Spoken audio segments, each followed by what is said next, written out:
உங்களின் இல்லங்களையும் வாழ்வையும் இனிதே ஒளிமயமாக்கிட ஜிடி ராயலின் தீப்பெட்டிகள். தரமானது, பாதுகாப்பானது. பொன்மனச்சம்மல் புரட்சி தலைவர் எம்ஜிஆர், இதயம் புரட்சி தலைவி அம்மா இருபெரும் தெய்வங்களை வணங்கி கள்ளக்குறிச்சி இந்த பகுதியை குலுங்குகின்ற அளவுக்கு கள்ளக்குறிச்சி மாவட்டத்தில் இருக்கின்ற அத்தனை சகோதரிகளும் இங்கே குழும்பி எதிரிகளை வீழ்த்துவதற்கு புறப்பட்டு விட்டீர்கள். நடைபெறுகின்ற சட்டமன்ற தேர்தலிலே திமுக எதிரியை வீழ்த்துவதற்கு சூளுரை ஏற்று கடல் போல் மகளிர் வெள்ளம் இங்கே குழுமி இருக்கின்றது. எந்த திசை நோக்கினாலும் மகளிர், இந்த மாவட்டமே குலுகின்ற அளவிற்கு தமிழகமே கள்ளக்குறிச்சியை நோக்கி பார்க்கின்ற அளவுக்கு மகளிர் வெள்ளம் உடைய ஆரவாரம் எழுச்சி. நடைபெறுகின்ற சட்டமன்ற பொது தேர்தலிலே அனைத்து இந்திய அண்ணா திராவிட முன்னேற்ற கழகத்தின் தலைமையிலே அமைக்கப்படுகின்ற கூட்டணி அதிக இடங்களிலே வென்று அண்ணா திமுக தனி பெரும்பான்மையோடு ஆட்சி அமைப்பதற்கு இந்த கள்ளக்குறிச்சி பகுதியிலே கள்ளக்குறிச்சி மாவட்டத்தின் சார்பாக மகளிர் எழுச்சியை பார்க்கின்ற பொழுது ஆட்சி அமைந்து விட்டது. அண்ணா திமுக ஆட்சி அமைவதை எந்த கொம்பனாலும் தடுக்க முடியாது. இன்றைக்கு பெண்கள் நினைத்தால் எதையும் சாதிக்கலாம். சாதிக்கக்கூடிய திறமை படைத்த வல்லமை படைத்தவர்கள் நம்முடைய சகோதரிகள், தாய்மார்கள். இந்த சிறப்பான எழுச்சியான மகளிர் நிகழ்ச்சி ஏற்பாடு செய்திய மதிப்புக்கும் மரியாதைக்கும் உரிய ஆற்றல் மிகு மாவட்ட கழகத்தினுடைய செயலாளர், முன்னாள் எம்எல்ஏ, உங்களுடைய அன்பையும் ஆதரவையும் எப்பொழுதும் உங்களோடு பயணித்துக் கொண்டிருக்கின்ற அன்பு சகோதரர் திரு ரா குமரகுரு அவர்களே, அறிவுச்சார் முன்னாள் எம்எல்ஏ திரு பிரபு அவர்களே, முன்னாள் எம்பி திரு டாக்டர் கே காமராஜ் அவர்களே, மற்றும் நிகழ்ச்சியிலே பங்குபட்டு சிறப்பித்துக் கொண்டிருக்கின்ற கழகத்தினுடைய ஒன்றிய கழக செயலாளர்களே, நகர கழக செயலாளர்களே, பேரூர் கழக செயலாளர்களே,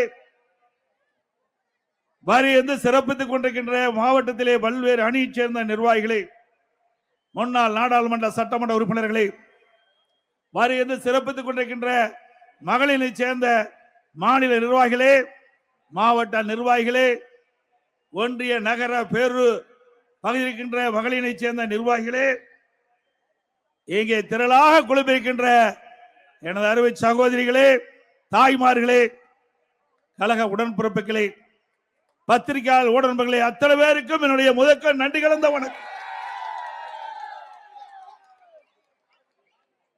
இங்க ஒரு 4-5 நாளுக்கு முன்பு என்று கருதுகிறேன், எனக்கு முன்னாலே அக்கா வளர்மதி அவர்கள் குறிப்பிட்டார்கள், எங்கே இந்த நாட்டினுடைய முதலமைச்சர் திரு ஸ்டாலின் அவர்கள் கள்ளக்குறிச்சி மாவட்டத்திற்கு வருகிறது அவர் உரையாற்றுகின்ற பொழுது குறிப்பிட்டார், அனைத்து இந்திய அண்ணா திராவிட முன்னேற்ற கழக ஆட்சியிலே 5% தான் நிறைவேற்றப்பட்டது என்று ஒரு பொய்யான செய்தியை வெளிப்படுத்தி சென்றிருக்கின்றார். சிந்தித்து பாருங்கள், இந்த கள்ளக்குறிச்சி மாவட்டத்தை தோற்றுவித்தது அண்ணா திமுக ஆட்சி. இந்த கள்ளக்குறிச்சி மாவட்டத்திலே மாவட்ட மக்களுடைய கோரிக்கை ஏற்று, அறிவுச்சார் குமரகுரு அவர்களுடைய கோரிக்கை ஏற்று, இந்த பகுதியில் நாடாளுமன்ற சட்டமன்ற உறுப்பினர்கள் கோரிக்கை ஏற்று, கழக நிர்வாகிகள் கோரிக்கை ஏற்று, பொதுமக்களுடைய கோரிக்கை ஏற்று இந்த மாவட்ட மக்களுக்கு உரிய சிகிச்சை அளிக்க வேண்டும் என்ற அடிப்படையிலே பிரம்மாண்டமான மருத்துவக் கல்லூரி மருத்துவமனை கொண்டு வந்தது அண்ணா திமுக ஆட்சி. திரு ஸ்டாலின் அவர்கள் திறந்து வைத்ததே அதிமுக ஆட்சியில் அடிக்கல் நாட்டப்பட்ட மாவட்ட ஆட்சியாளர் அலுவலகம். திரு ஸ்டாலின் கொண்டு வந்த மாவட்ட ஆட்சியாளர் அல்ல, அதிமுக ஆட்சியிலே அடிக்கல் நாட்டப்பட்ட அந்த திட்டத்தை தான் திமுக ஆட்சியிலே முடிவிட்டு திறந்து வைத்திருக்கின்றார். நாம் பெற்ற பிள்ளைக்கு ஸ்டாலின் பெயர் வைத்திருக்கின்றார். அவ்வளவுதான் அவருடைய சாதனை. ஸ்டாலின் அவர்களே, சேலஞ்ச் பண்றீங்க. எதிலே சேலஞ்ச் பண்றீங்க? அனைத்து இந்திய அண்ணா திராவிட முன்னேற்ற கழக ஆட்சியிலே நடைபெற்ற பணிகள் குறித்து சேலஞ்ச் பண்ணுகிறீர்களா? அனைத்து இந்திய அண்ணா திராவிட முன்னேற்ற கழகத்தினுடைய நிர்வாகத்திலே சேலஞ்ச் பண்ணுகிறீர்களா? இன்றைக்கு அனைத்து இந்திய அண்ணா திராவிட முன்னேற்ற கழகம் 2011 2021 வரைக்கும் ஏராளமான திட்டங்களை கொண்டு வந்து நிறைவேற்றப்பட்டது. பொன்மனச்சம்பல் புரட்சி தலைவர் எம்ஜிஆர் அவர்கள் ஆட்சியில் இருக்கின்ற பொழுதும் நிறைய திட்டங்களை கொண்டு வந்து நிறைவேற்றினார். புரட்சி தலைவர் எம்ஜிஆர் வரவேற்க பிறகு மாண்புமிகு புரட்சி தலைவி அம்மா அவர்கள் எவ்வளவு சோதனைக்கு இடையிலே ஆட்சி பொறுப்பேற்று திறமையான நிர்வாகத்தின் காரணமாக பல்வேறு திட்டங்களை கொண்டு வந்து கிராமத்திலிருந்து நகரம் வரை ஏற்றம் பெறுவதற்கு அடிக்கல் விட்டவர்கள் நம்முடைய இருவரும் தலைவர்கள். உடைய ஆட்சியிலே மக்கள் என்ன நன்மை பெற்றார்கள்? இந்த மாவட்டத்திலே அனைத்து இந்திய அண்ணா திராவிட முன்னேற்ற கழகத்திலே கூட்டு குடி திட்டத்தை நாங்கள் கொண்டு வர முயற்சித்தோம், அடிக்கல் நாட்டினோம். அதையும் ரத்து செய்துதான் இந்த ஆட்சியுடைய சாதனை. குடிப்பதற்கு குடிக்கின்ற தண்ணீரை கூட தடுத்து நிறுத்திய அரசாங்கம் தேவையா? இன்றைக்கு சுதந்திரம் அடைந்து எத்தனை ஆண்டுகாலம் ஆகிறது? நாம் சுதந்திர ஜனநாயக நாட்டிலே வாழ்ந்தாலும் எதிரிகளை வீழ்த்துவதற்கு புறப்பட்டு விட்டீர்கள். நடைபெறுகின்ற சட்டமன்ற தேர்தலிலே திமுக எதிரியை வீழ்த்துவதற்கு சூளுரை ஏற்று கடல் போல் மகளிர் வெள்ளம் இங்கே குழுமி இருக்கின்றது. எந்த திசை நோக்கினாலும் மகளிர். இந்த மாவட்டமே குலுகின்ற அளவிற்கு தமிழகமே கள்ளக்குறிச்சியை நோக்கி பார்க்கின்ற அளவுக்கு மகளிர் வெள்ளம். ஆரவாரம் எழுச்சி. நடைபெறுகின்ற சட்டமன்ற பொது தேர்தலிலே அனைத்து இந்திய அண்ணா திராவிட முன்னேற்ற கழகத்தின் தலைமையிலே அமைக்கப்படுகின்ற கூட்டணி அதிக இடங்களிலே வென்று அண்ணா திமுக தனி பெரும்பான்மையோடு ஆட்சி அமைப்பதற்கு இந்த கள்ளக்குறிச்சி பகுதியிலே கள்ளக்குறிச்சி மாவட்டத்தின் சார்பாக மகளிர் எழுச்சியை பார்க்கின்ற பொழுது ஆட்சி அமைந்து விட்டது. அண்ணா திமுக ஆட்சி அமைவதை எந்த கொம்பனாலும் தடுக்க முடியாது. இன்றைக்கு பெண்கள் நினைத்தால் எதையும் சாதிக்கலாம். சாதிக்கக்கூடிய திறமை படைத்தவர், வல்லமை படைத்தவர்கள் நம்முடைய சகோதரிகள், தாய்மார்கள். இந்த சிறப்பான எழுச்சியான மகளிர் நிகழ்ச்சி ஏற்பாடு செய்திய மதிப்புக்கும் மரியாதைக்கும் உரிய ஆற்றல் மிகு மாவட்ட கழகத்தினுடைய செயலாளர், முன்னாள் எம்எல்ஏ, உங்களுடைய அன்பையும் ஆதரவையும் எப்பொழுதும் உங்களோடு பயணித்துக் கொண்டிருக்கின்ற அன்பு சகோதரர் திரு ரா குமரகுரு அவர்களே, நிகழ்ச்சியிலே பங்கு பெற்று சிறப்பித்துக் கொண்டிருக்கின்ற முன்னாள் அமைச்சர், கழக அமைப்பு செயலாளர், அறிவுச்சார் முன்னாள் எம்எல்ஏ திரு பிரபு அவர்களே, முன்னாள் எம்பி திரு டாக்டர் கே காமராஜ் அவர்களே, மற்றும் நிகழ்ச்சியிலே பங்கு பெற்று சிறப்பித்துக் கொண்டிருக்கின்ற கழகத்தினுடைய ஒன்றிய கழக செயலாளர்களே, நகர கழக செயலாளர்களே, பேரூர் கழக செயலாளர்களே, வந்து சிறப்பித்துக் கொண்டிருக்கின்ற மாவட்டத்திலே பல்வேறு அணியைச் சேர்ந்த நிர்வாகிகளே, முன்னாள் நாடாளுமன்ற சட்டமன்ற உறுப்பினர்களே, வந்து சிறப்பித்துக் கொண்டிருக்கின்ற மகளிரை சேர்ந்த மாநில நிர்வாகிகளே, மாவட்ட நிர்வாகிகளே, ஒன்றிய நகர பேரூர் பகுதியில் இருக்கின்ற மகளிரை சேர்ந்த நிர்வாகிகளே, இங்கே திரளாக குழுமிருக்கின்ற எனது அருமை சகோதரிகளே, தாய்மார்களே, கழக உடன்பிறப்புகளே, பத்திரிகையாளர் ஊடகங்களே, அத்தனை பேருக்கும் என்னுடைய முதற்க நன்றி கலந்த வணக்கம். இங்க ஒரு 4-5 நாளுக்கு முன்பு என்று கருதுகிறேன், எனக்கு முன்னாலே அக்கா வளர்மதி அவர்கள் குறிப்பிட்டார்கள். எங்கே இந்த நாட்டினுடைய முதலமைச்சர் திரு ஸ்டாலின் அவர்கள் கள்ளக்குறிச்சி மாவட்டத்திற்கு வருகிறது அவர் உரையாற்றுகின்ற பொழுது குறிப்பிட்டார், அனைத்து இந்திய அண்ணா திராவிட முன்னேற்ற கழக ஆட்சியிலே 5% தான் நிறைவேற்றப்பட்டது என்று ஒரு பொய்யான செய்தியை வெளிப்படுத்தி சென்றிருக்கின்றார். சிந்தித்து பாருங்கள், இந்த கள்ளக்குறிச்சி மாவட்டத்தை தோற்றுவித்தது அண்ணா திமுக ஆட்சி. இந்த கள்ளக்குறிச்சி மாவட்டத்திலே மாவட்ட மக்களுடைய கோரிக்கை ஏற்று குமரகுரு அவர்களுடைய கோரிக்கையை இந்த பகுதியில் நாடாளுமன்ற சட்டமன்ற உறுப்பினர்கள் கோரிக்கை ஏற்று, கழக நிர்வாகிகளை கோரிக்கை ஏற்று, பொதுமக்களுடைய கோரிக்கை ஏற்று இந்த மாவட்ட மக்களுக்கு உரிய சிகிச்சை அளிக்க வேண்டும் என்ற அடிப்படையிலே பிரம்மாண்டமான மருத்துவக் கல்லூரி மருத்துவமனை கொண்டு வந்தது அண்ணா திமுக ஆட்சி. திரு ஸ்டாலின் அவர்கள் திறந்து வைத்ததே அண்ணா திமுக ஆட்சியில் அடிக்கல் நாட்டப்பட்ட மாவட்ட ஆட்சியாளர் அலுவலகம். திரு ஸ்டாலின் கொண்டு வந்த மாவட்ட ஆட்சியாளர் அல்ல, அண்ணா திமுக ஆட்சியிலே அடிக்கல் நாட்டப்பட்ட அந்த திட்டத்தை தான் திமுக ஆட்சியிலே முடிவிட்டு திறந்து வைத்திருக்கின்றார். நாம் பெற்ற பிள்ளைக்கு ஸ்டாலின் பெயர் வைத்திருக்கின்றார். அவ்வளவுதான் அவருடைய சாதனை. ஸ்டாலின் அவர்களே, சேலஞ்சு பண்றீங்க. எதிலே சேலஞ்சு பண்றீங்க? அனைத்து இந்திய அண்ணா திராவிட முன்னேற்ற கழக ஆட்சியிலே நடைபெற்ற பணிகள் குறித்து சேலஞ்சு பண்ணுகிறீர்களா? அனைத்து இந்திய அண்ணா திராவிட முன்னேற்ற கழகத்தினுடைய நிர்வாகத்திலே சேலஞ்சு பண்றீர்களா? இன்றைக்கு அனைத்து இந்திய அண்ணா திராவிட முன்னேற்ற கழகம் 2011 2021 வரைக்கும் ஏராளமான திட்டங்களை கொண்டு வந்து நிறைவேற்றப்பட்டது. பொன்மனச்சம்பல் புரட்சித் தலைவர் எம்ஜிஆர் அவர்கள் ஆட்சியில் இருக்கின்ற பொழுதும் நிறைய திட்டங்களை கொண்டு வந்து நிறைவேற்றினார். புரட்சித் தலைவர் எம்ஜிஆர் வரவேற்க பிறகு மாண்புமிகு புரட்சித் தலைவி அம்மா அவர்கள் எவ்வளவு சோதனைக்கு இடையிலே ஆட்சி பொறுப்பேற்று திறமையான நிர்வாகத்தின் காரணமாக பல்வேறு திட்டங்களை கொண்டு வந்து கிராமத்திலிருந்து நகரம் வரை ஏற்றம் பெறுவதற்கு அடிக்கல் நட்டவர்கள் நம்முடைய இருவரும் தலைவர்கள்.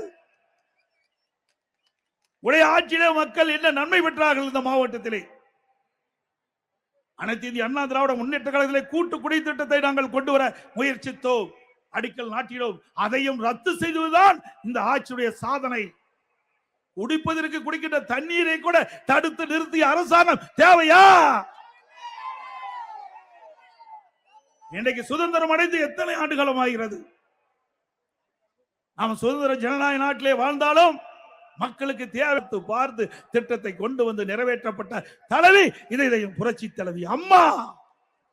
இப்படி ஏதாவது ஒரு திட்டத்தையாவது திராவிட முன்னேற்ற கழக அரசாங்கத்தில் இந்த மக்களுக்கு கொடுத்திருக்கின்றீர்களா? இன்றைக்கு பாருங்கள், பாலியல் வன்கொடுமை சிறுமி முதல் முதியோர் வரை இன்றைக்கு கடுமையாக பாதிக்கப்பட்ட நிகழ்வுகள் அன்றாட தொலைக்காட்சியிலே பத்திரிகையிலே வந்த வண்ணம் இருக்கின்றது. அண்ணா பல்கலைக்கழகம், அங்கே மாணவிக்கு பாலியல் கொடுமை. இன்று வரை அந்த யார் அந்த சார் கண்டுபிடிக்க முடியவில்லை. இந்த அரசாங்கத்தால் திட்டமிட்டு அவர்கள் பொய்யான ஒரு தோற்றத்தை ஏற்படுத்தி அதை மூடி மறைத்து விட்டார்கள். மீண்டும் அண்ணா திமுக ஆட்சி உங்களுடைய ஆதரவால் மலரும். இதில் யாரெல்லாம் ஈடுபட்டார்களோ அவர் மீது உரிய நடவடிக்கை எடுக்கப்படும். அதேபோல கோவை கல்லூரி மாணவி இன்றைக்கு பாலியல் துன்பத்திற்கு ஆளாகப்பட்டார்.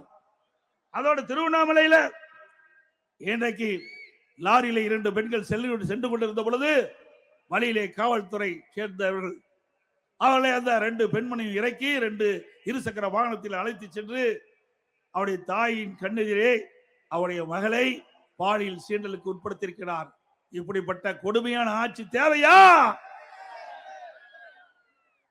அதே போல சென்னை விருகம்பாக்கம் பெண் காவலருக்கு திருமதி கனிமொழி எம்பி அவர்கள் பொதுக்கூட்டத்திலே பாதுகாப்புக்கு சென்ற அந்த காலகட்டத்திலே சிலர் அவருக்கு பாலியல் சீண்டல் ஏற்படுத்தினார்.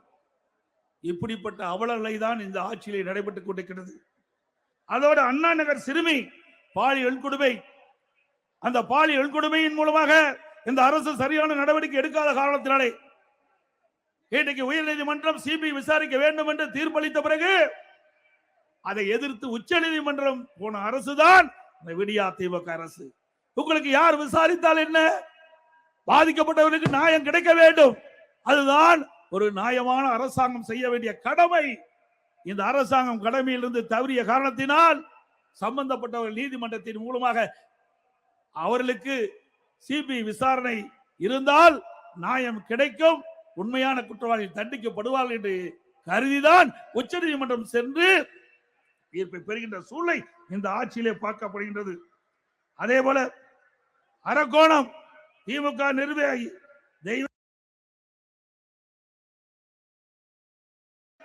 கவன ஈர்ப்பு தீர்மானத்தை கொண்டு வந்து இங்கே கள்ளக்குறிச்சி சட்டமன்ற தொகுதி முழுவதும் கள்ளச்சாராய விற்பனை அமோகமாக விற்றுக் கொண்டிருக்கின்றது. இதை தடுத்து நிறுத்த வேண்டும்.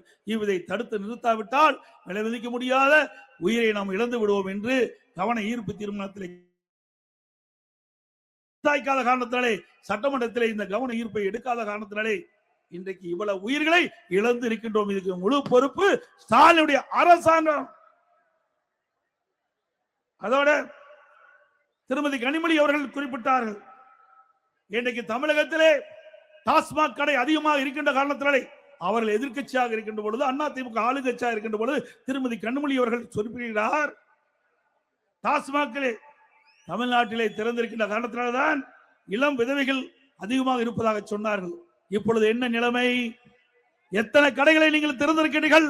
எவ்வளவு சகோதரிகள் இன்றைக்கு இளம் விதைகளாக இருந்து கொண்டிருக்கின்றார்கள். ஆளுங்கட்சி வருவதற்கு முன்பு எதிர்க்கட்சியாக இருக்கின்ற பொழுது ஒரு நிலைப்பாடு, ஆளுங்கட்சியா வந்த ஒரு நிலைப்பாடு. ஆக இதுதான் திராவிட முன்னேற்றக்கூடிய இரட்டை வேடம். அதோடு இன்னைக்கு 100 நாள் வேலை திட்டம் நம்முடைய கிராமத்தில் இருக்கின்ற பெண் ஊழியர்கள் அந்த பணியில் ஈடுபடுத்தப்படுகிறார்கள். அனைத்து இந்திய அண்ணா திராவிட முன்னேற்ற கழக தேர்தல் அறிக்கையிலே நாங்கள் குறிப்பிட்டோம், அண்ணா திமுக ஆட்சிக்கு வந்தா 100 நாள் வேலை திட்டத்தை 150 நாளாக உயர்த்தப்படும் என்று தெரிவித்தோம். ஆனால் நாங்கள் வெற்றி வாய்ப்பை இழந்து விட்டோம். திராவிட முன்னேற்ற கழகம் ஆட்சிக்கு வந்தது. திராவிட முன்னேற்ற கழக தேர்தல் அறிக்கையிலே குறிப்பிட்டிருந்தார்கள், திராவிட முன்னேற்ற கழகம் ஆட்சியிலே அமர்ந்தவுடன் இந்த 100 நாள் வேலை திட்டத்தை 150 நாளாக உயர்த்துவோம் சொன்னாங்க. உயர்த்தினாங்களா? ஆனால் அனைத்து இந்திய அண்ணா திராவிட முன்னேற்ற கழகம் எதிர்கட்சியா இருந்தாலும் சரி, ஆளுங்கட்சியா இருந்தாலும் சரி, மக்களுடைய பிரச்சனை தீர்ப்பதற்கு எப்பொழுதும் தயாராக இருந்து கொண்டிருந்தது, முன்னிலை வைத்துக் கொண்டிருந்தது. அந்த அடிப்படையிலே அனைத்து இந்திய அண்ணா திராவிட முன்னேற்ற கழகம் மத்திய அரசோடு தொடர்பு கொண்டு தொடர்ந்து அழுத்தம் கொடுத்தோம். 100 நாள் வேலை திட்டத்தை 150 நாளாக உயர்த்த வேண்டும் என்று தொடர்ந்து அழுத்தம் கொடுத்த காரணத்தினாலே மத்திய அரசாங்கம் இன்றைய தினம் 100 நாள் வேலை திட்டத்தை 125 நாளாக உயர்த்தியிருக்கின்றது. சம்பளத்தையும் உயர்த்தியது. அது பொறுத்துக் கொள்ள முடியாத திரு ஸ்டாலின் அரசாங்கம், திமுக கூட்டணி அங்கமைக்கின்ற கட்சிகள் திட்டமிட்டு தாங்கள் கொடுக்கப்பட்ட வாக்குறுதியை நிறைவேற்ற முடியவில்லை. இருந்தாலும் அனைத்து இந்திய அண்ணா திராவிட முன்னேற்ற கழகம் மத்தியிலே தொடர்ந்து அழுத்தம் கொடுத்த காரணத்தினாலே மத்திய அரசாங்கம் இசைவளித்திருக்கின்றது. முதற்கட்டமாக 125 நாட்கள் வேலை கொடுப்பதாக அறிவித்திருக்கின்றார்கள். அதனால ஒரு திட்டத்தை வகுத்தார்கள். இந்த திட்டம் ரத்து செய்யப்படும் என்ற ஒரு தவறான அவதூறான பொய் பிரச்சாரத்தை அங்காங்கே ஆர்ப்பாட்டத்தின் மூலமாக கூட்டத்தின் வாயிலாக தெரிவித்தார்கள். இப்பொழுது இந்த கூட்டத்தின் வாயிலாக நாங்கள் தெரிவிக்கின்றோம், 100 நாள் வேலை திட்டம் 125 நாட்களாக உயர்த்தப்பட்டு விட்டது. இது உறுதியான நிலைப்பாடு. எந்த காலகட்டத்திலும் இந்த 125 நாள் வேலை திட்டம் ரத்தாகாது. அதுவும் 15 நாள்ல வேலை செய்து 15வது நாள் அவர்களுக்கு அந்த ஊதியத்தை வழங்க வேண்டும் என்று மத்திய அரசு இன்றைக்கு உத்தரவு வழங்கி இருக்கின்றது. மீண்டும் அனைத்து இந்திய அண்ணா திராவிட முன்னேற்ற கழக ஆட்சி நடைபெறுகின்ற சட்டமன்ற தேர்தலில் வெற்றி பெற்று ஆட்சி அமைந்தவுடன் 125 நாளை 150 நாளாக உயர்த்தப்படும்.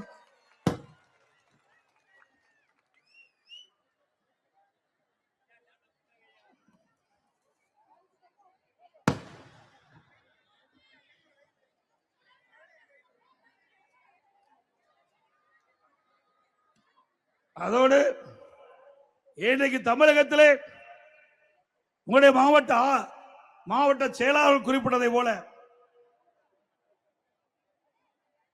ஒவ்வொரு நாளும் மக்கள் செத்து செத்து பிழைத்துக் கொண்டிருக்கின்றார்கள். இன்றைக்கு கஞ்சா போதை ஆசாமிகளால் பல்வேறு போதைப் பொருள் பயன்படுத்துவதால் இன்றைக்கு நாடு சீரழிந்து கொண்டிருக்கின்றது. இந்த ஆட்சியிலே கொலை, கொள்ளை, திருட்டு, வழிப்பறிவு, பாலியல் வன்கொடுமை நடக்காத நாளே இல்ல. இன்றைக்கு தொலைக்காட்சியில தங்கம் என்ன நிலவரம்னு பார்ப்பாங்க, வெள்ளி என்ன நிலவரம்னு பார்ப்பாங்க. இன்றைக்கு கொலை நிலவரம் என்ன என்றுதான் தொலைக்காட்சியிலே பார்க்கக்கூடிய அவல நிலை திரு ஸ்டாலின் ஆட்சியிலே பார்க்கப்படுகிறது. அதோடு திராவிட முன்னேற்ற கழகம் 2021 சட்டமன்ற பொதுத் தேர்தல் போது சுமார் 525 அறிவிப்புகள் வெளியிட்டார்கள் திரு ஸ்டாலின் அவர்கள்.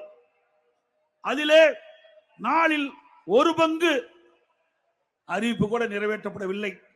நேற்று தினம் பத்திரிகையிலே பார்க்கின்ற பொழுது 80% நிறைவேற்றப்பட்டதாக ஒரு அவதூறான பொய்யான செய்தியை இன்றைக்கு முதலமைச்சர் தெரிவித்திருக்கின்றார். அவருடைய கட்சி சேர்ந்த நிர்வாகிகள் தெரிவித்திருக்கின்றார்கள். அது உண்மைங்களா? உண்மையா? திரு ஸ்டாலின் அறிவிக்கப்பட்ட அந்த அறிவிப்புகளை நிறைவேற்றப்பட்டதா? நீங்களே சொல்லுங்க. அத்தனையும் பொய். 100 நாள் வேலை திட்டத்தை 180 ரேஷன் கடையில் 1 கிலோ சர்க்கரைக்கு பதிலாக 2 கிலோ சர்க்கரை கொடுத்தாங்களா?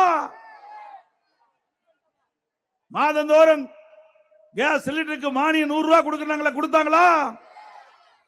நம்முடைய மாணவர்கள், இளைஞர்கள் கல்வி கற்பதற்கு வங்கியில வாங்கி கடன் ரத்துன்னு சொன்னாங்க, ரத்து பண்ணாங்களா? நீட் தேர்வு ரத்து செஞ்சாங்களா? நீட் தேர்வு ரத்து செய்ய ரகசியம் இருக்குன்னு சொன்னாங்க.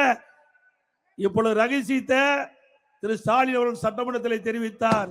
நீதிமன்றத்திலே இந்த வழக்கு இருக்கின்ற காரணத்தினாலே இதை நிறைவேற்ற முடியாது என்று ரகசியத்தை சொல்லி உடைத்து விட்டார். இதுதான் திமுகவுடைய நிலைமை. இன்னைக்கு திராவிட முன்னேற்ற கழகம் என்றால் அது ஒரு குடும்ப கட்சி, வாரிசு அரசியல். சிந்தித்து பார்க்க வேண்டும். அந்த கட்சியில திரு கருணாநிதி குடும்பத்தை சார்ந்தவர்கள் தான் தமிழகத்தில் ஆட்சி அதிகாரத்துக்கு வர முடியும். திமுக கட்சியிலும் ஆட்சி அதிகாரத்துக்கு வர முடியும். ஆனா அனைத்து இந்திய அண்ணா திராவிட முன்னேற்ற கழகத்தில் ஒரு சாதாரண தொண்டன் கூட இந்த கட்சியுடைய பொதுச் செயலாளராக வர முடியும். ஒரு சாதாரண தொண்டன் கூட சட்டமன்ற உறுப்பினர் ஆகலாம், நாடாளுமன்ற உறுப்பினர் ஆகலாம், அமைச்சர் ஆகலாம், ஏன் முதலமைச்சரே ஆகலாம். ஒரு ஜனநாயகம் உள்ள ஒரே இயக்கம் அனைத்து இந்திய அண்ணா திராவிட முன்னேற்ற கழகம். திமுக போல குடும்ப கட்சி அல்ல. இந்த கட்சியிலே சுதந்திரம் இருக்கின்றது. யாரெல்லாம் உழைக்கின்றார்களோ, யாரெல்லாம் கட்சிக்கு தலைமைக்கு விசுவாசமாக இருக்கின்றார்களோ, மக்களுக்கு உழைக்கின்றார்களோ, அவர்களுக்கெல்லாம் அவருடைய வீட்டு கதவை தட்டி தானாக பதவி கொடுக்கின்ற கட்சி அண்ணா திமுக கட்சி. திமுகவை எடுத்துக்கங்க. திரு பொன்முடி இருந்தா அவருடைய மகன் தான் வருவாரு. திரு நேரு இருந்தா அவருடைய மகன் தான் வருவாரு. இன்றைக்கு திண்டுக்கல் இருக்கின்ற பெரியசாமி அவர் இருந்தா அவருடைய மகன் தான் வருவாரு. இப்படி அவருடைய வாரிசுகள் தான் இன்றைக்கு அரசியலிலே வரவும் முடியும், அரசியல் சார்ந்த பதவிக்கு வரவும் முடியும். அண்ணா திமுக அப்படி இல்லை. உங்க கள்ளக்குறிச்சி எம்எல்ஏ யார்? உதாரணத்துக்கு கள்ளக்குறிச்சி எம்எல்ஏ அவர் எங்கே இருக்கிறார் சொல்லு பார்க்கலாம். சாதாரண குடும்பத்தை சேர்ந்தவர். அப்படிப்பட்ட குடும்பத்தில் இருக்கின்றவர்கள் கூட பதவிக்கு கிடைக்கக்கூடிய ஒரே கட்சி அண்ணா திமுக கட்சி. ஏழை பணக்காரர் என்று வித்தியாசம் பார்ப்பதில்லை. யார் உழைக்கின்றார்கள், யார் மக்களுக்கு சேவை செய்கின்றார்கள், யார் இந்த இயக்கத்திற்கு விசுவாசமாக இருக்கின்றார்கள், அதைத்தான் முன்னிறுத்தி அண்ணா திமுக அவளுக்கு வாய்ப்பை கொடுக்கின்றது. இது அண்ணா திமுக கட்சி. திமுக கட்சி அப்படி அல்ல. இன்றைக்கு அதோடு விலைவாசி உயர்வு விண்ணை முட்டுகின்ற அளவுக்கு உயர்ந்து விட்டது. இன்றைக்கு அரிசி விலை உயர்வு, பருப்பு விலை உயர்வு, எண்ணெய் விலை உயர்வு, மக்கள் தாக்கு பிடிக்க முடியாத நிலையில இன்றைக்கு இருந்து கொண்டிருக்கின்ற நிலையை நாம் பார்க்கின்றோம். அதோட கட்டுமான பொருட்கள் விலை உயர்ந்து விட்டது. ஜல்லி விலை உயர்வு, எம்சேண்ட் விலை உயர்வு, செங்கல் விலை உயர்வு, கம்பி விலை உயர்வு, சிமெண்ட் விலை உயர்வு, மரம் கேட்க வேண்டிய இல்லை, பல மடங்கு உயர்வு. இனி இந்த ஆட்சியில வீடே கட்ட முடியாது. வீடு கட்டினா கனவுல வீடு கட்டிக்கலாம், நிஜத்துல வீடே கட்ட முடியாது. அனைத்து இந்திய அண்ணா திராவிட முன்னேற்ற கழகம் ஆட்சி அமைந்தவுடனே பட்டியலின மக்களுக்கு அற்புதமான காங்கிரீட் வீடு கட்டி கொடுக்கப்படும். பட்டியலின மக்கள் அவருடைய குடும்பத்திலே வயது வந்தவர்கள் திருமணமாகி தனி குடித்தனம் போய்கிட்டவர்களுக்கு வீடு இல்லாமல் இருப்பதாக எங்களுடைய கவனத்திற்கு வந்திருக்கின்றது. அப்படி திருமணமாகி தனி குடித்தனம் போகிறவர்களுக்கு அரசாங்கமே சொந்தமாக நிலம் வாங்கி அற்புதமான காங்கிரீட் வீடு பட்டியலின மக்களுக்கு கட்டி கொடுக்கப்படும். ஏழை மக்களுக்கு பசு வீடுகள் கட்டி கொடுக்கப்படும் பல லட்சம் ரூபாய் மதிப்பிலே. அதுபோல நிறுத்தப்பட்ட திட்டம் தாலிக்கு தங்க திட்டம் அதிமுக ஆட்சி தொடரும். திருமண உதவி திட்டம் 25,000 50,000 வழங்கப்படும். அந்த திட்டத்திலே இடம்பெறுகின்ற மணப்பெண்ணுக்கு பட்டு சேலை வழங்கப்படும், மணமகனுக்கு பட்டு வேஷ்டி வழங்கப்படும். ஒவ்வொரு தீபாவளி என்றும் நம்முடைய சகோதரிகள் தாய்மார்கள் மகிழ்ச்சியோடு தீபாவளி பண்டிகை கொண்டாடுகின்ற விதமாக பட்டு சேலை வழங்கப்படும். அதோட அனைத்து இந்திய அண்ணா திராவிட முன்னேற்ற கழகம் ஆட்சியிலே பெண்களுக்கு முன்னுரிமை வழங்கப்படும். கிராமத்திலிருந்து நகரம் வரை இருக்கின்ற பெண்களுக்கு சுயமாக தொழில் தொடங்கக்கூடிய சூழ்நிலை உருவாக்கி தரப்படும். எல்லா மாவட்டங்களிலும் பெண்களுக்கு வேலைவாய்ப்பை உருவாக்கின்ற விதமாக தொழிற்சாலைகள் அமைத்துக் கொடுக்கப்படும். மாணவ சமுதாயம் வளர வேண்டும், இளைஞர்களுக்கு வேலைவாய்ப்பு கிடைக்க வேண்டும் என்ற அடிப்படையிலே தொழில் சிறக்க தொழிற்சாலை அதிகமாக திறக்கப்படும். அதனால் படித்த இளைஞர்களுக்கு வேலைவாய்ப்பு கிடைக்கும். இதெல்லாம் அனைத்து இந்திய அண்ணா திராவிட முன்னேற்ற கழகம் ஆட்சி வளர்ந்தவுடன் இவ்வளவு திட்டங்களையும் நாங்கள் நிறைவேற்றி கொடுப்போம் என்பதை நேரத்தில் தெரிவிக்க விரும்புகின்றேன். அதே போல திராவிட முன்னேற்ற கழகம் எதிர்க்கட்சியாக இருக்கின்ற பொழுது அப்பொழுது 2,500 ரூபாய் கொடுத்தோம். அப்ப திரு ஸ்டாலின் அவர்கள் எதிர்க்கட்சி தலைவராக இருந்தார். அப்பொழுது என்ன குறிப்பிட்டார்? எனக்கு 5,000 ரூபாய் கொடுக்க சொன்னார். அப்பொழுது அதிமுக ஆட்சி இருக்கின்ற பொழுது ஒவ்வொரு குடும்ப அட்டைக்கும் பொங்கல் பரிசாக 2,500 ரூபாய் கொடுக்கின்ற பொழுது திரு ஸ்டாலின் அவர்கள் 5,000 ரூபாய் கொடுக்க வேண்டும் என்று சொன்னார். நான் 15 நாளுக்கு முன்பாகவே கூட்டத்தின் வாயிலாக இந்த முதலமைச்சர் கவனத்திற்கு கொண்டு சென்றேன். நீங்கள் எதிர்க்கட்சியாக இருக்கின்ற பொழுது கோரிக்கை வைத்தீர்கள் 5,000 கொடுக்க வேண்டும் என்று. இப்பொழுது முதலமைச்சராக இருக்கின்றீர்கள், நீங்க வைத்த கோரிக்கையின் அடிப்படை எல்லா குடும்ப அட்டைக்கும் 5,000 ரூபாய் கொடுக்க வேண்டும் என்று தெரிவித்தோம். ஆனா 3,000 தான் கொடுத்திருக்க. 3 வருஷமா எதுவுமே கொடுக்கல, இப்பொழுதுதான் கொடுத்திருக்கிறாரு. ஆக அது மட்டுமல்ல, லேப்டாப் நம்முடைய அரசு பள்ளியில் படிக்கின்ற மாணவர்களுக்கு மாண்புமிகு புரட்சி தலைவி அம்மா அவர்கள் விஞ்ஞான கல்வி கிடைக்க வேண்டும், அறிவுபூர்வமான கல்வி நம்முடைய மாணவர் சமுதாயம் கிடைக்க வேண்டும். பெரும்பாலும் அரசு பள்ளியில் படிக்கின்ற மாணவர்கள் ஏழை குடும்பத்தைச் சேர்ந்தவர்கள், நடுத்தர குடும்பத்தைச் சேர்ந்தவர்கள். அவர்கள் 12,000 ரூபாய் செலவழித்து மடிக்கணினி வாங்க முடியாத சூழ்நிலையில் இருக்கின்ற அடித்தட்டிலே வாழ்கின்ற நம்முடைய குழந்தைகளுக்கு அறிவுபூர்வமான கல்வி கிடைக்க மடிக்கணினி திட்டத்தை கொண்டு வந்து தமிழகத்திலே 10 ஆண்டு காலத்தில் 52,35,000 மாணவ மாணவிகளுக்கு மடிக்கணினி கொடுத்து சாதனை படைத்த அரசாங்கம் சுமார் 7,300 கோடி ரூபாய் இதற்காக செலவழித்தோம். இந்த ஆட்சி பொறுப்பேற்ற பிறகு தொடர்ந்து வலியுறுத்தினோம். நீங்கள் அனைத்து இந்திய அண்ணா திராவிட முன்னேற்ற கழக ஆட்சியிலே கொண்டு வர திட்டம் என்ற ஒரே காரணத்திற்காக நம்முடைய மாணவருடைய திறமையான மாணவர்களை உருவாக்கக்கூடிய லேப்டாப் திட்டத்தை நிறுத்திவிட்டீர்கள். அதை தொடர்ந்து வழங்க வேண்டும் என்று சட்டமன்றத்தில் பிரதான எதிர்க்கட்சி என்ற முறையில் வலியுறுத்தினோம். பொது வழியிலே பேசினோம், ஊடகத்தின் வாயிலாக பத்திரிகையின் வாயிலாக தெரிவித்தோம். 4 ஆண்டு காலம் திரு ஸ்டாலின் அவர்கள் கண்டுகொள்ளவே இல்லை. இன்றைக்கு மக்களுடைய செல்வாக்கை இழந்து விட்டார். நடைபெறுகின்ற சட்டமன்ற பொதுத் தேர்தலே தோல்வி அடைந்து விடும் என்ற தோல்வி பயத்திலே இன்றைக்கு அறிவித்திருக்கின்றார். கல்லூரியில் படிக்கின்ற மாணவர்களுக்கு லேப்டாப் கொடுப்பதாக அறிவித்து இன்றைய தினம் அவர் முதற்கட்டமாக அந்த திட்டத்தை அறிவித்து கொடுத்திருக்கின்றார் மாணவர்களுக்கு.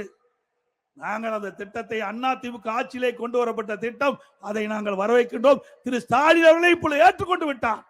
அனைத்து இந்திய அண்ணா திராவிட முன்னேற்ற கழக ஆட்சியிலே கொண்டு வரப்பட்ட திட்டம் சிறப்பான திட்டம் என்று இன்றைய முதலமைச்சர் ஏற்றுக்கொண்டு இன்றைக்கு அந்த திட்டத்தை துவக்கி வைத்திருக்கின்றார்.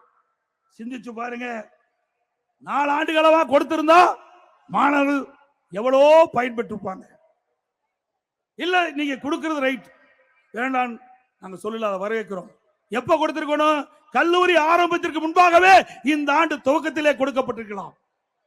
அப்படி கொடுக்கப்பட்டிருந்தால் அந்த கல்லூரியில் சேர்க்கின்ற மாணவர்கள் கடன் உடனே வாங்கி இந்த லேப்டாப் வாங்கி இருக்க மாட்டாங்க, அதில் வாங்கி பயன்படுத்தி கொண்டிருக்கிறாங்க. இறுதி ஆண்டு முடிச்சு வெளியில போறாங்க, அவர்களுக்கு கொடுக்குறீங்க. இதனால என்ன பயன்? சிந்திச்சு பாருங்க. ஒரு திட்டத்தை கொடுக்கின்ற பொழுது மாணவர்களுக்கு நலன் பயக்கின்ற திட்டமாக இருக்க வேண்டும். இன்றைக்கு ஆரம்பத்திலே 2025ஆம் ஆண்டு கல்லூரி திறப்பதற்கு முன்பாகவே இந்த திட்டத்தை கொண்டு வந்து கொடுக்கப்பட்டிருந்தால் மாணவனுடைய சுமை குறைந்திருக்கும். இந்த திட்டத்தை கொண்டு வந்து கொடுக்கப்பட்டிருந்தால் மாணவனுடைய சுமை குறைந்திருக்கும். பொம்மை முதலமைச்சர், திறமையற்ற முதலமைச்சர் நாட்டை ஆளுகின்ற காரணத்தில்தான் இப்படிப்பட்ட அவலங்களை இன்றைக்கு தமிழகத்தில் இருந்து கொண்டிருக்கின்றதை நேரத்தில் சுட்டிக்காட்டி, அனைத்து இந்திய அண்ணா திராவிட முன்னேற்ற கழகத்தை பொறுத்த வரைக்கும் சிந்திச்சு பாருங்க. நம்முடைய தாய்மாருடைய கஷ்டத்தை உணர்ந்து இதை புரட்சி தலைவி அம்மா அவர்கள் 2011 சட்டமன்ற தேர்தலில் கொடுக்கப்பட்டாங்க வாக்குறுதி. எல்லா குடும்ப அட்டைதாருக்கும் விலையெல்லாம் மிக்சி, கிரைண்டர், மின்விசிறி வழங்கப்படும் என்ற திட்டத்தை கொடுத்து அறிவிக்கப்பட்டு கொடுத்த அரசாங்கம் அதிமுக அரசாங்கம். இன்றைக்கு பணக்கார வீட்டில் என்னென்ன பொருள் இருக்கிறதோ அதே பொருள் ஏழை குடும்பத்தில் இருக்கின்ற பெண்களுக்கும் கிடைக்க வேண்டும், குடும்பத்தை சார்ந்தவர்களுக்கு கிடைக்க வேண்டும். அவருடைய பெண்ணுடைய சுமையை குறைக்க வேண்டுவதற்காக எல்லா குடும்ப அட்டைக்கும் விலையெல்லாம் மிக்சி, கிரைண்டர், மின்விசிறி கொடுத்த ஒரே அரசாங்கம் அதிமுக அரசாங்கம்.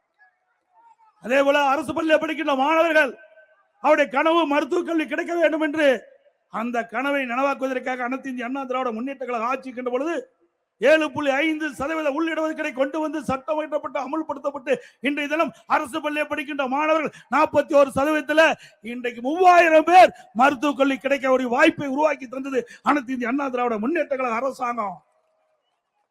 அதே போல ஒரே ஆண்டில் 11 மருத்துவக் கல்லூரி, 10 ஆண்டுல 2021 வரைக்கும் 17 அரசு மருத்துவக் கல்லூரி மருத்துவமனை கொண்டாந்து வரலாற்று சாதனை படைத்த அரசாங்கம் அதிமுக அரசாங்கம்.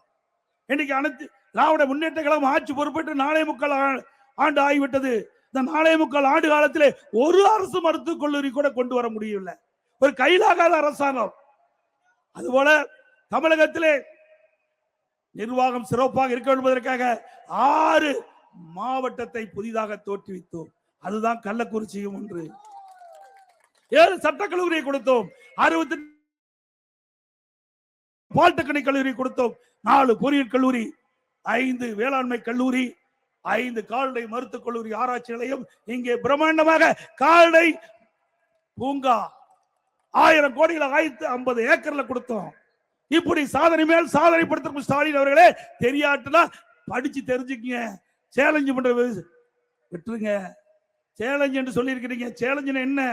நீங்க ஒரு மேடையை போடுங்க, அதே மேடையில் நான் நீங்கள் சொல்லுங்கள், மக்கள் தீர்ப்பளிக்க வேண்டும். இதுதான் சேலஞ்சு. ஆனா அப்படி இதை தெரிவித்தார் உடனே அங்க இருக்கிற ஒரு அமைச்சர், சட்டத்துறை அமைச்சர், வேண்டுமென்றே திட்டமிட்டு எடப்பாடி பழனிசாமி பேசுறார், நாங்க சொன்னா ஏற்றுக்கொள்ள மாட்டாரா என்று. நீங்கள் சொல்றதுக்கு ஒண்ணுமே இல்லையே. அத்தனையும் அதிமுக ஆட்சியில் செய்த சாதனை தானே. எங்கே பார்த்தாலும் பாலங்கள், சாலைகள் அற்புதமா கொடுத்தோம். இன்றைக்கு கிராமத்திலிருந்து நகரம் வரை நம்முடைய மாணவர் செல்லுங்கள் படிப்பதற்கு ஆரம்பப்பள்ளி, உயர்நிலைப்பள்ளி, நடுநிலைப்பள்ளி, ஆரம்பப்பள்ளி, நடுநிலைப்பள்ளி, உயர்நிலைப்பள்ளி, மேல்நிலைப்பள்ளி, கல்லூரி என்று அதிகமான பள்ளிகளை திறந்து கற்போடைய எண்ணிக்கை தமிழகத்திலே முதலிடத்துக்கு கொண்டு வந்தது அதிமுக ஆட்சி. அனைத்து இந்திய அண்ணா திராவிட முன்னேற்ற கழக ஆட்சியிலே தொழில் முதலீட்டு மாநாட்டை நடத்தி 2015 2,42,000 கோடி தொழில் முதலீட்டு ஈர்க்கப்பட்டு 98 புரிந்துணர்வு ஒப்பந்தங்கள் போடப்பட்டு புதிய தொழிற்சாலைகள் தமிழகத்துக்கு வந்து நம்முடைய படித்த இளைஞர்களுக்கு வேலைவாய்ப்பை உருவாக்கி தந்தது அனைத்து இந்திய அண்ணா திராவிட முன்னேற்ற கழக ஆட்சி. அம்மாவுடைய வழியில வந்து அம்மாவுடைய அரசாங்கம் 2019 ஜனவரி மாதம் பிரம்மாண்டமான தொழில் முதலீட்டு மாநாட்டை நடத்தி சுமார் 3,500,000 கோடி தொழில் முதலீட்டு ஈர்க்கப்பட்டு 304 புரிந்துணர்வு ஒப்பந்தங்கள் போட்டு இன்றைக்கு பணிகள் துவங்கப்பட்டு நடைபெற்று வருகின்றன. பல பணிகள் முடிவுற்று இன்றைக்கு நமக்கு வேலைக்கு, நம்முடைய இளைஞர்களுக்கு வேலைவாய்ப்பு கிடைக்கிறது. இதுதான் சாதனை. இன்னைக்கு திராவிட முன்னேற்ற கழக ஆட்சி அமைந்த பிறகு இந்த 4.25 ஆண்டு காலத்துல எப்பொழுது பார்த்தாலும் திரு ஸ்டாலின் சொல்லுகிறார், தொழில்துறை அமைச்சர் சொல்றார், திராவிட முன்னேற்ற கழகத்தில் நிறைய தொழிற்சாலைகளை கொண்டு வந்தோம் என்று வெள்ளை அறிக்கை கொடுங்க. அது கேட்டா வெள்ளை பேப்பரை நீட்டார். வெள்ளை பேப்பர் தான் உண்மை, எதுவுமே செய்யல. அவர் காட்டியது உண்மைதான். அதிமுக ஆட்சியில இவ்வளவு திட்டங்களையும் நாங்க செஞ்சிருக்கிறோம், வெளிப்படையா சொல்றோம். திராவிட முன்னேற்ற கழகத்தில் எத்தனை தொழிற்சாலை கொண்டு வந்தீர்கள், எத்தனை புரிந்துணர்வு ஒப்பந்தம் போட்டீர்கள், அதனுடைய நிலைமை என்ன, அதை சொல்லுங்கள். எத்தனை பேருக்கு வேலைவாய்ப்பு கிடைக்கிறது என்று சொல்லுங்கள். மக்கள் கேட்கிறார்கள். கேட்டா பதிலே இல்ல. இப்படிப்பட்ட ஆட்சி தொடர வேண்டுமா?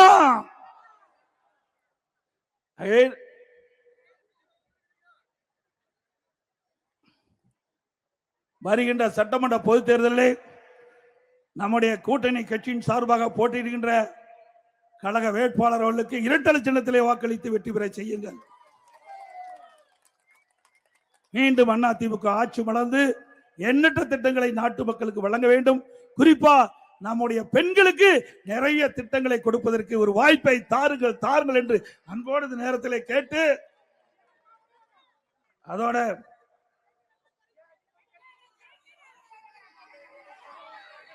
மக்களை காப்போம், தமிழகத்தை மீட்போம்.